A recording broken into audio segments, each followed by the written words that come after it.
坂出さん、報告です。本部から至近情報届きました。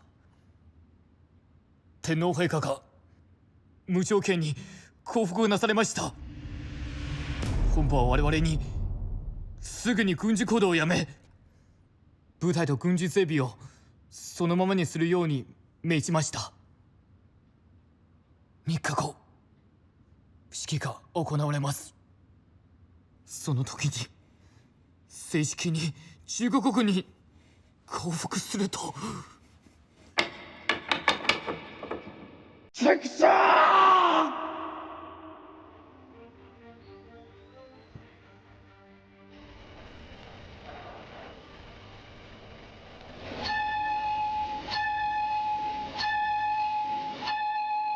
延安新华广播电台 XNCR 现在开始播音。全中国的同胞们，今天日本已宣布无条件投降，我们人民的军队马上要去解除敌人的武装，去恢复交通和城镇，坚决大胆，迅速向前进，谁敢阻挡，就把它消灭得干干净净。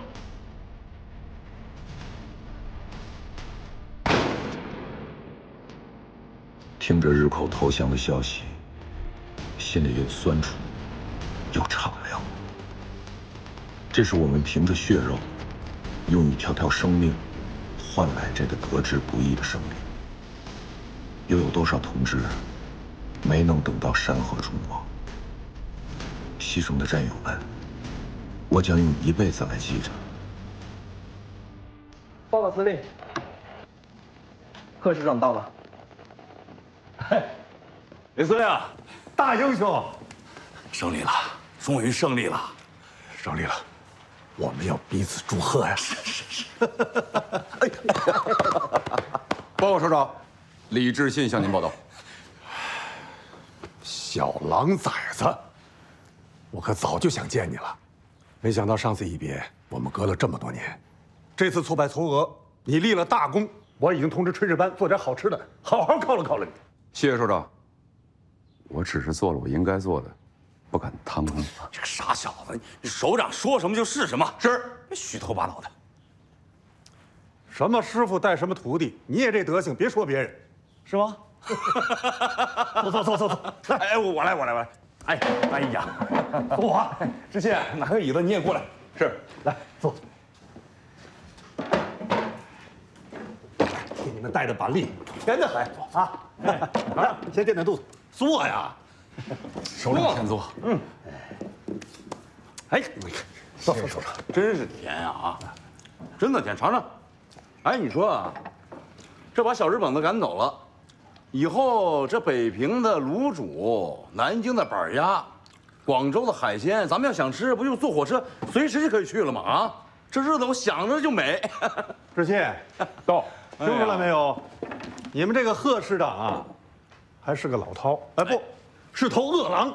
你说你怎么又站起来了？坐下。是坐下。报告首长，老不老饕我还真不知道，但是我就记得在部队的时候，团长啊、政委啊特别照顾我，把那个鸡蛋请我碗里头放。你看看，都记着，这叫有良心，没忘，是吧？忘不了。 尤其您那个要求，记着呢。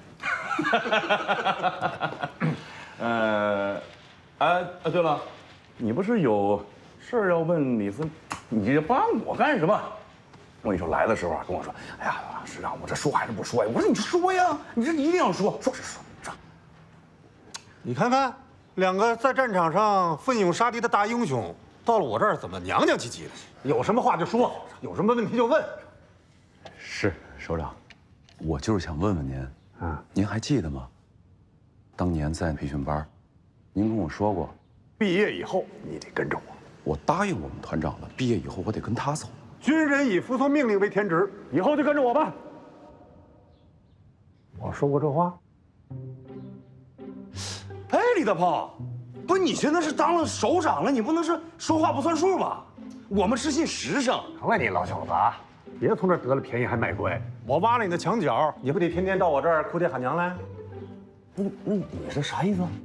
这事儿我能忘？当年啊，我在培训班也没待几天，就接到上级的命令，让我到鄂豫边区开展敌后工作。要走的时候，本来想通知你，可是我听说你也被派到金山了，所以咱们就这么错过了。我这也算是食言了。哦，不是首长，不是这个意思，不是这个意思。我就是觉得有点恍惚，因为在10年之内，你们2位首长跟我说过同样的话。这个饿狼只顾吃，他还说过这话？哎，我说过一次，后来啊，这个少康就袁绍康死活不同意，还跟我闹意见。知县，到，这些年，我们虽然没有在一块战斗，但我一直关注你的消息。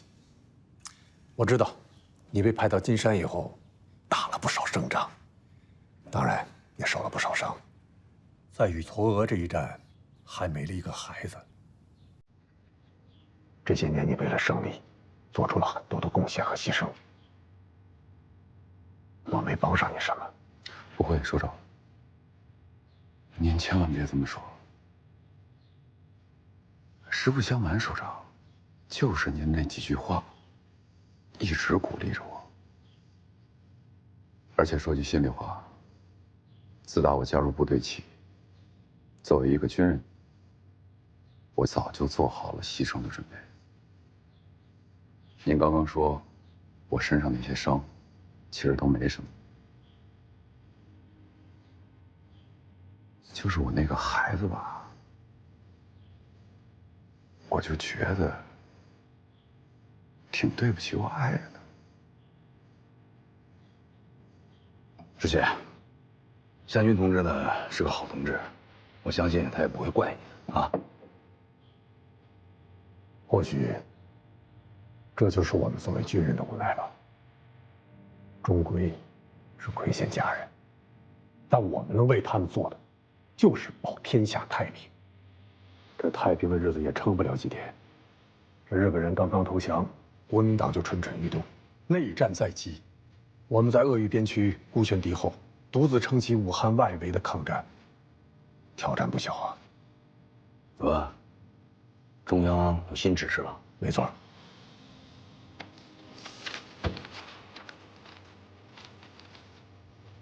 主席的最新电示，以我们现在的实力，想征讨大城市是不可能的。我们要趁机扩展地区，争夺中小城市和交通要道，要限令日伪军缴械投降，率队反正。我们要做好应对内战的准备。说实话，现在的形势比打日本人还要复杂。我们虽有近4万，但范围广阔，装备不足，恐怕我们日后也是困难重重啊。李司令，鄂中鄂北地区的游击队已经做好了战斗准备，随时听您调遣。报告首长，虽然说国民党的装备的确比我们强，但是要论战斗决心，我们比他们要强得多。如果国民党敢冒天下之大不韪，贸然开启内战的话，我们坚决应战。看看你爸爸回来了。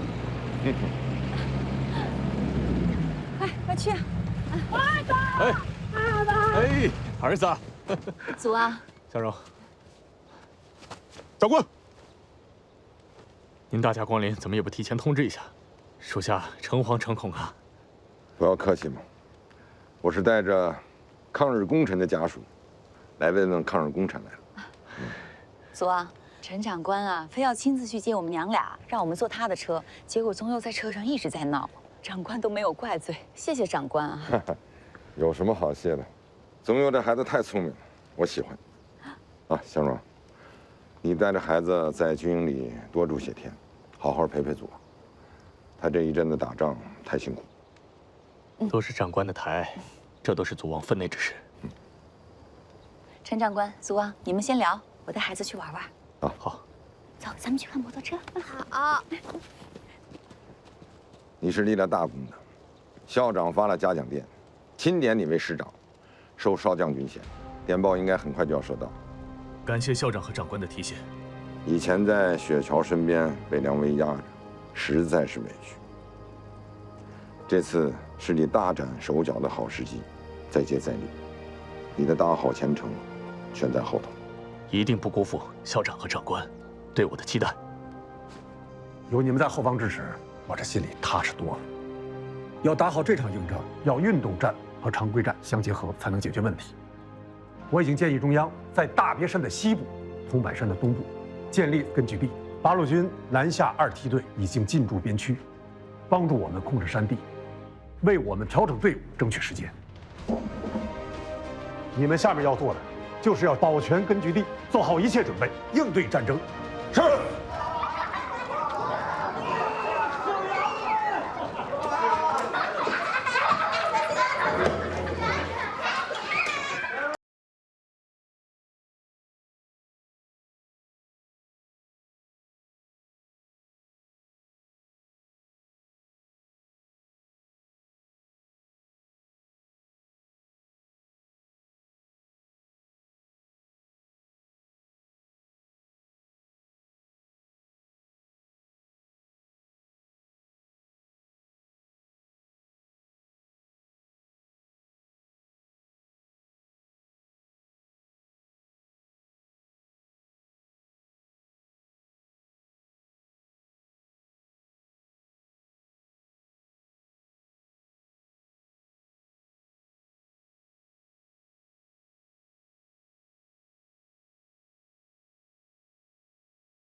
这2天见到湘群了。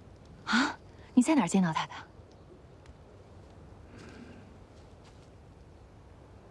在共军的驻地里。我明天安排车，你带着孩子过去看看他，千万不要声张。现在是国共谈判阶段，一旦谈判破裂，打起仗来，以后再相见就难了。好。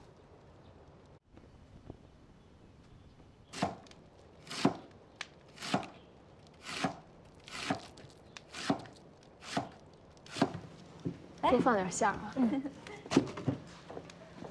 湘群，哎，你看看你给做的衣服，我看看，宗佑，宗佑，你看小姨手多巧啊，做的衣服多合身呢。还行哈，喜欢吗？喜欢啊，还不谢谢小姨？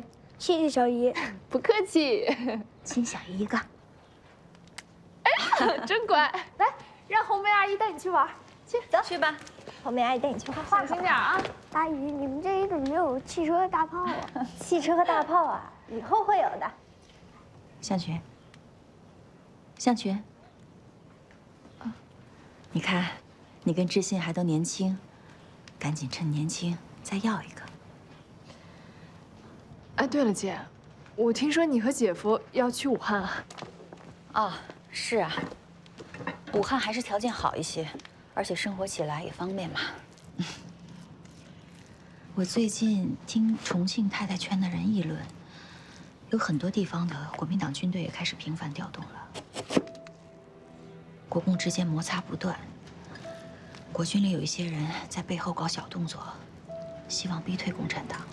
你姐夫也认为国共之间很有可能开战，这仗一旦打起来，你在这里肯定是不安全的。你跟着妹夫到处行军打仗就更不安全了。要不然这样，你跟我回武汉吧，你就住我家里。你姐夫平时忙也不怎么在家，家里就你我还有宗佑，咱们俩可以经常在一起聊聊天，多好啊！姐，你这刚刚也说了，国共很可能又要开战。你说我一个共产党去你那儿，这不给你找麻烦吗？哎呀，你说的倒也是个问题。我跟你说，这些太太圈的人呢，天天盯着别人，而且啊，别提多势利眼。你姐夫的官位上下变动，我的感觉是最明显的。时常成了香饽饽，时常又受冷落。不过你去我那儿住，咱们可以不声张嘛。你看我这次来，除了祖旺的司机知道，我谁都没告诉。姐，我是新四军，我哪能随便离开队伍呀？再说了，知信在这儿，我不会离开他的。谢谢你的好意。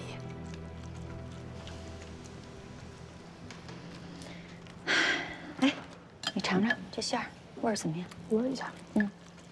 还行吗？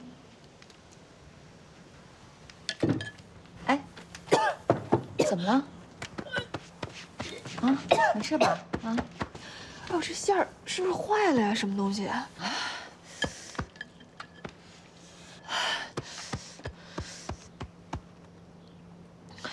向群啊，你是不是又怀上了？啊？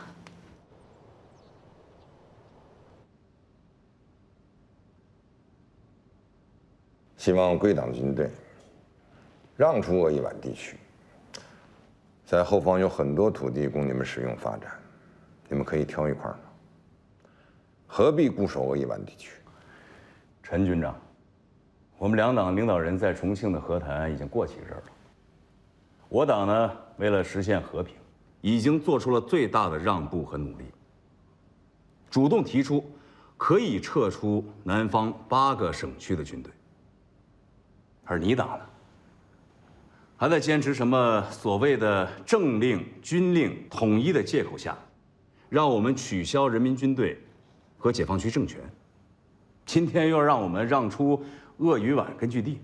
陈军长，我相信这只是你的第一步吧。下一步是不是要求我们要让出鄂豫皖地区游击队的军权呀？国民政府的目标就是实现先总理一制，建设三民主义制国家。我认为，这需要我们双方配合，以和平民主为基础，长期合作。所以，整合统一双方各部队，使之发挥最大的凝聚力和战斗力作用，对我们战后重建工作来说，不是一件好事。陈军长，您的这张嘴啊，是真厉害，把这种强盗行为生生的说得这么的冠冕堂皇，何某佩服。既然是和谈，咱们就讲究的是平等，互相让步，而不是你们一方的独断。我们新四军八路军在整个抗日战争过程中，主动的把日军绝大部分主力吸引在我们的身边，大大小小的仗我们打了12.5万次，歼灭日军53万人。之后，我们在后方建立了一批抗日敌后根据地，从最开始的18万人发展到120余万。陈局长，我相信这期间的艰辛，你应该是了解了吧？可现在呢？胜利了，就凭你们轻描淡写的几句话，就要让我们把全部拱手相让？我可以负责任地告诉你，绝不可能。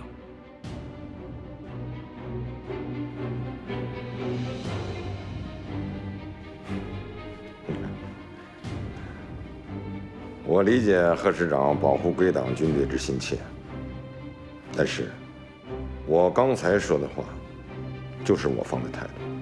商量的余地基本没有。还是请贺市长好好的考虑考虑。不用考虑，既然这样的话，咱们就没必要继续谈下去了。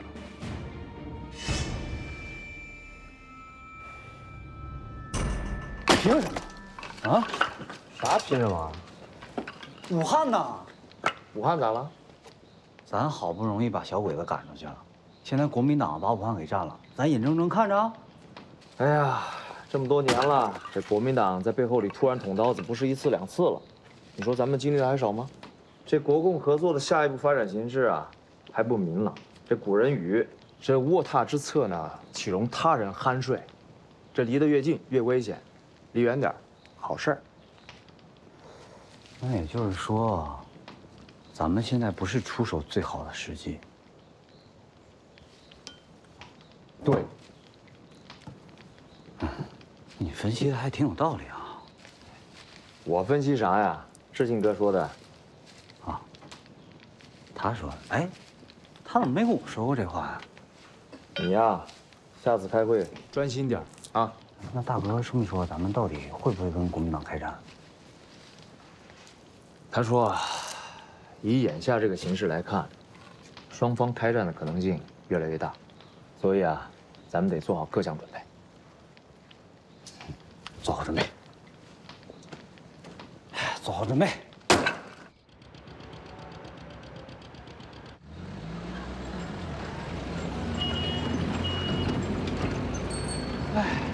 7年了，这座城市终于再一次回到中国人手里了。是啊，7年了，一切就好像在昨天一样。可仔细想想，真的是过了很久很久。潘市长，潘市长好，我是徐参谋。你好，徐参谋。潘市长，您不让我们派车去接您，我们就只能在这儿迎接您了。我带您去住所先认个门，下午再接您去办公的地方。好，您这边请。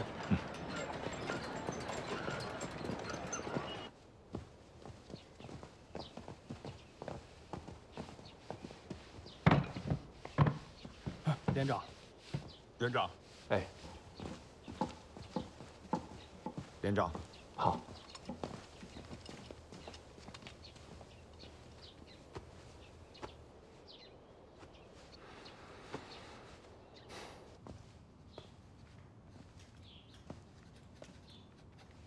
红梅，我在附近镇上买了一些红布。你买红布干什么？我看这颜色好看，我就买了点儿，想着送给你做点衣服穿。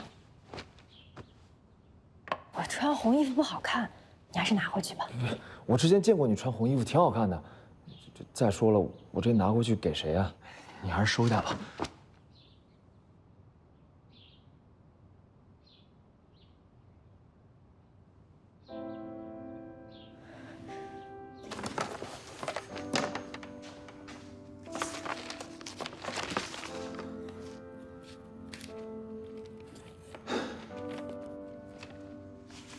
我知道你心里一直不好受，但这日子得继续啊。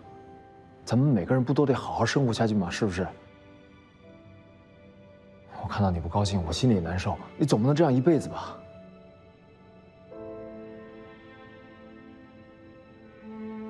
行，布我留下了。多少钱买的？我给你。不用给我钱。红梅，你还记得我之前跟你说过的话吗？我想娶你，我想照顾你一辈子，依然管用，永远管用。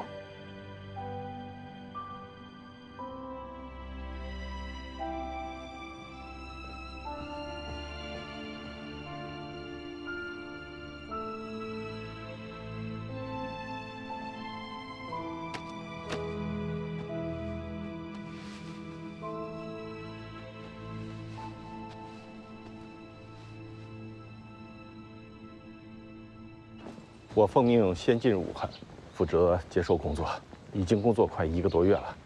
潘市长，恭喜您荣升履新啊！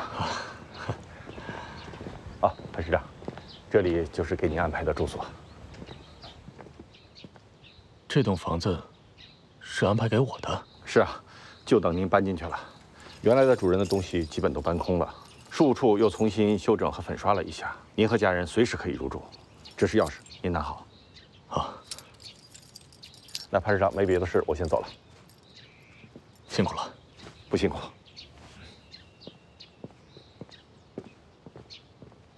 师长，这不是何长官的官邸吗？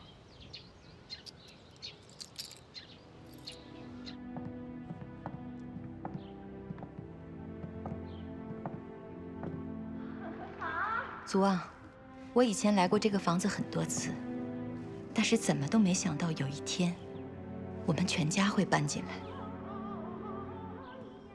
人生无常，世事难料啊。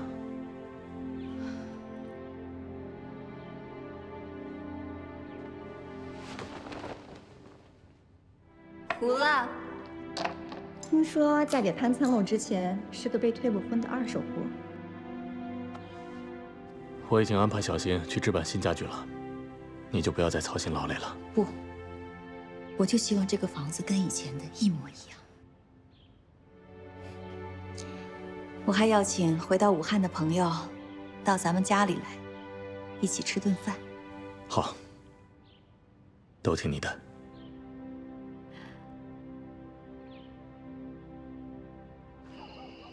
陈夫人，您能大驾光临，真的是让这里蓬荜生辉呀。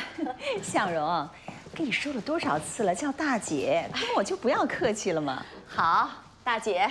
哎，你这儿没什么变化吗？哎呀，大姐，你也知道，我是一个怀旧的人，我希望这里能让我经常回忆起以前咱们相聚的日子。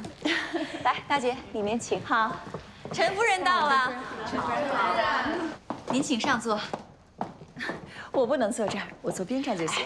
大姐，今天所有人里面只有您有资格坐这个位置。这是主位，今天这饭局又是你张罗着，我怎么能反客为主、喧宾夺主呢？这个位置你坐。大姐，您听我说，这个位置您今天要是不坐的话，那我们都只能站着吃饭，是不是啊？是啊，是啊。快坐吧。那我就恭敬不如从命了。来，各位姐妹也请坐吧。夫人，有几位可能来不了了。为什么？有几位太太家中有事，没法出席。张太太说，她家先生阵亡才刚过5期，没有心情出来。她让副官带来了一篮水果，并转达她的歉意。好，把水果洗一下，给我们端上来吧。是，夫人。我知道有好几位姐妹的丈夫在抗震前线上牺牲了。所以呢，他们觉得再来参加咱们姐妹的聚会也没什么意义了，就不想来了。其实我们都是军人的家属，这心情彼此能理解。那既然他们不来，我们也不好勉强，那咱就不等了。好，既然大姐说话了，那咱们就开席。这瓶红葡萄酒啊，是我从法国原瓶进来的。给大姐和各位姐妹们尝一尝啊！这酒可是很难找到的。向荣妹妹真是有心了，咱们姐妹们刚回到武汉，她就安排了这场聚会，咱们是不是应该谢谢向荣妹妹啊？是啊，是啊，谢谢啊，向荣，应该的，不客气。是啊，谢谢向荣妹妹，还应该恭喜你呢。啊，对呀，听说呀，你们家潘长官提了2级啊。大喜事呀！恭喜恭喜！啊，哎呀，我们家祖望的升迁啊，全仰仗着陈长官的栽培。他最应该感谢的就是陈长官，没有陈长官就没有他的今天。刚才大姐还说要感谢我，我应该感谢大姐才对呀。来，这第1杯酒，我敬大姐。向荣，你这就说的不对了啊！祖望升职，那是因为他在抗日战场上枪林弹雨里南征北战立下的汗马功劳，这功劳可是他辛辛苦苦干出来的，他可是名副其实的抗日功臣呐。这一点，我想向荣妹妹是深有体会的。祖望带兵打仗到战场，这一走就是几个月、大半年，跟向荣妹妹是聚少离多。这家里的事儿根本指望不上她，那是向荣妹妹一手支撑了这个家庭的重担呢。要这么说，咱们向荣妹妹也是有功之臣呐，对不对？对呀，对呀。哎呀，要说打仗，我倒觉得这不光是他们男人的事儿，我们女人也是做出贡献的。咱们姐妹们也应该算是抗日英雄啊。虽说不像是花木兰上阵打仗，但是咱们能在家里当好贤内助，能让战场上的将士们没有后顾之忧，那我们也是为抗战做出巨大贡献的，对吧？哎呀，这说到向荣妹妹，我不得不多说两句。当初有人总是看不上她，说她这儿不好那儿不对，可我就觉得这妹妹挺好，知书达理，人还诚恳，还特别乖巧。我是怎么看怎么喜欢她。哎，同样啊，在部队，也有人说祖望这毛病那儿缺点，可是我们家老陈就觉得她特别好，还总在我面前说祖望这黄埔生，忠于党国，还能征善战。你看，果不其然，没说错吧？所以呀，咱们谁也不要瞧不上别人，人的眼光得放长远。得看清大的形势，提高格局胸怀，才能干出名堂，成就事业，才能笑到最后。陈夫人，您说的对，咱们姐妹们啊，都要向潘夫人学习。哎，潘夫人，咱们这个英雄太太团可不能散啊！来，我提议，为抗战胜利做出贡献的女英雄们，也就是咱们自己，干一杯！干杯！干杯！干杯！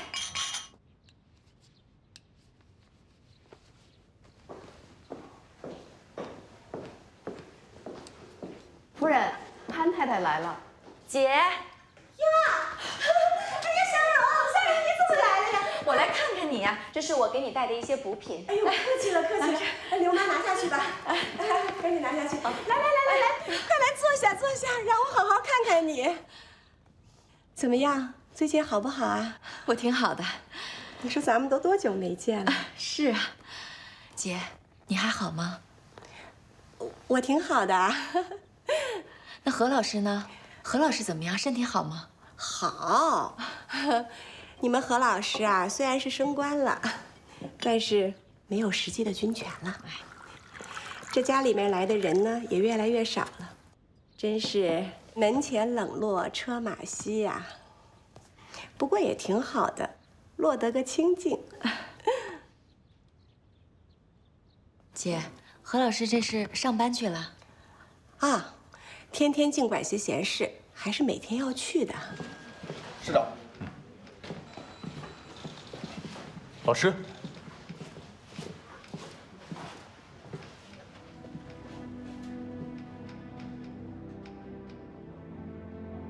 这么多年在战场上辛苦了，老师为你高兴啊。新房子住的还好吧？老师，我是真不知道他们会把您的府邸分配给我。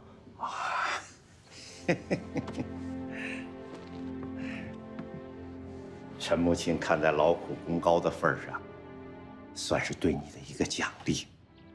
她也知道这房子要不分给你，我会跟他们闹的。我一家就3口人，哪住得了那么大的房子？我还想打个报告，换一个小点的呢。喂，不必，不必，不必。这个房子虽然是老了一些，但是冬暖夏凉，住着舒坦。再说孩子也慢慢长大了，得有个宽敞的地儿，踏踏实实的住着吧。是，老师。那个房子真的挺好的。说心里话啊，我还有点舍不得呢。但是现在一想到自己的妹妹住在里面，我这心里面舒服多了。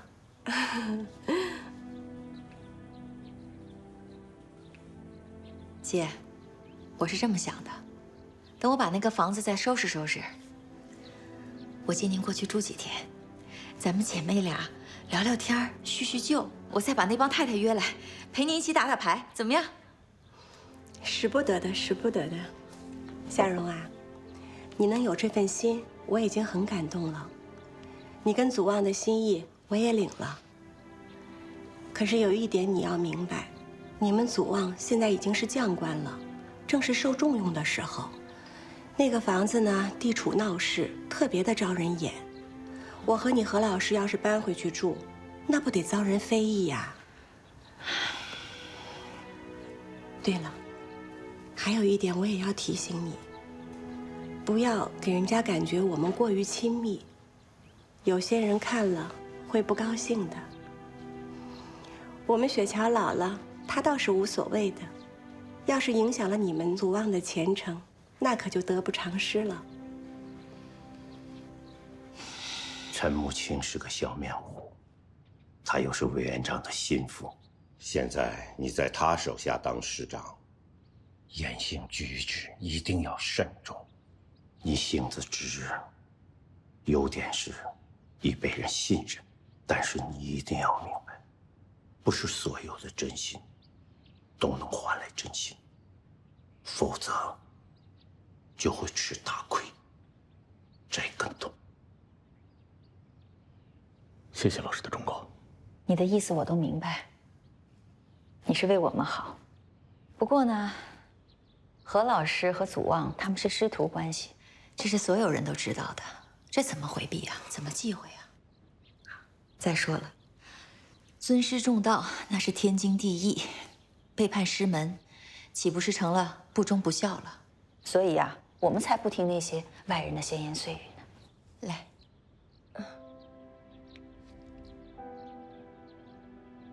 老师，您还记得总理在黄埔军校的训词吗？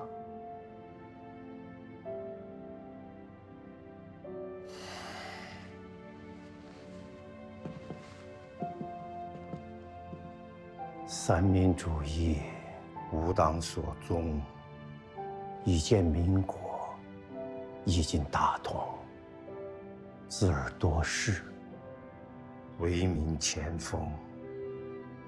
夙夜匪懈，主义是从，是勤是勇，必信必忠，一心一德，贯彻始终。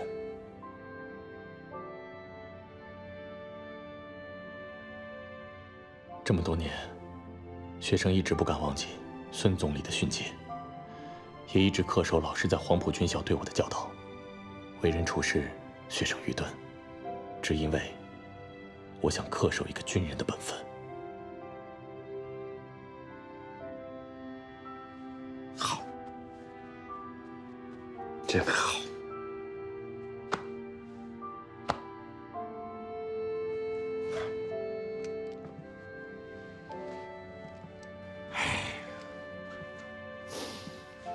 打了这么多年仗，很多人都变了，包括我。可是，你还能铭记不忘，难能可贵，难能可贵。老师愧为你的老师。老师千万别这么说，一日为师，终身为父。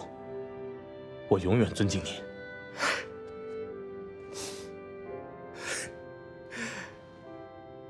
好样的！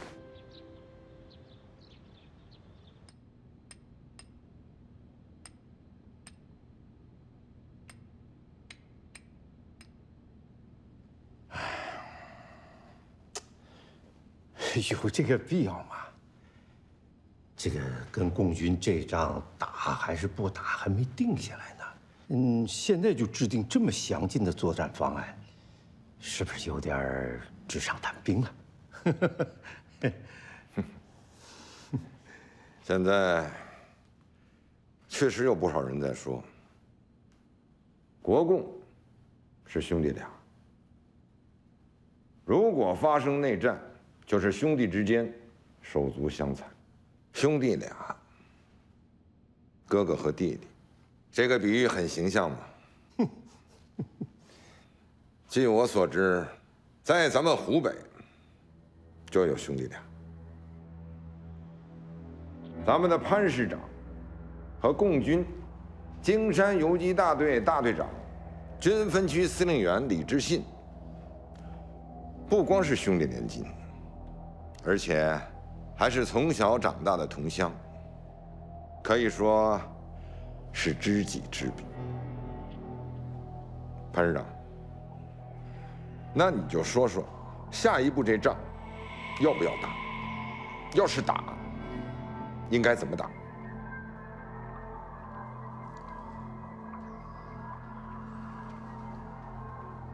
长官问你话呢，有什么就直说。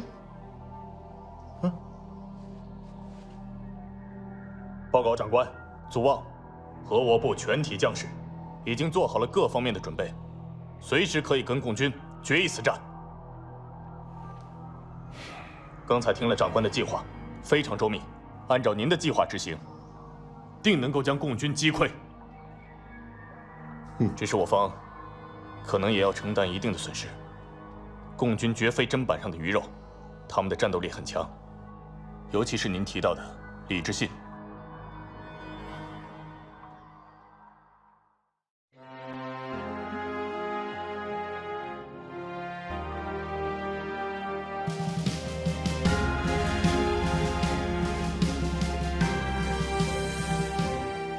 火焰燃烧在心上，哽咽的信念已如钢。那一声霹雳的回响，是信仰在撞击前方。何惧透露几道墙，朴素的情感也担当。这一声真挚的呐喊，是正义在人间绽放。谁曾遗忘母亲的脸庞？好儿女怎让善恶被闯？谁曾遗忘苦难的悲凉？抱着岁月中迸发着力量。谁曾遗忘停止的脊梁？热血的汉字功勋沙场。谁曾遗忘追逐的梦想？英雄之路中洋溢着荣光。谁曾遗忘停止的脊梁？热血的汉字功勋沙场。谁曾遗忘追逐的梦想？英雄之路中洋溢着荣光。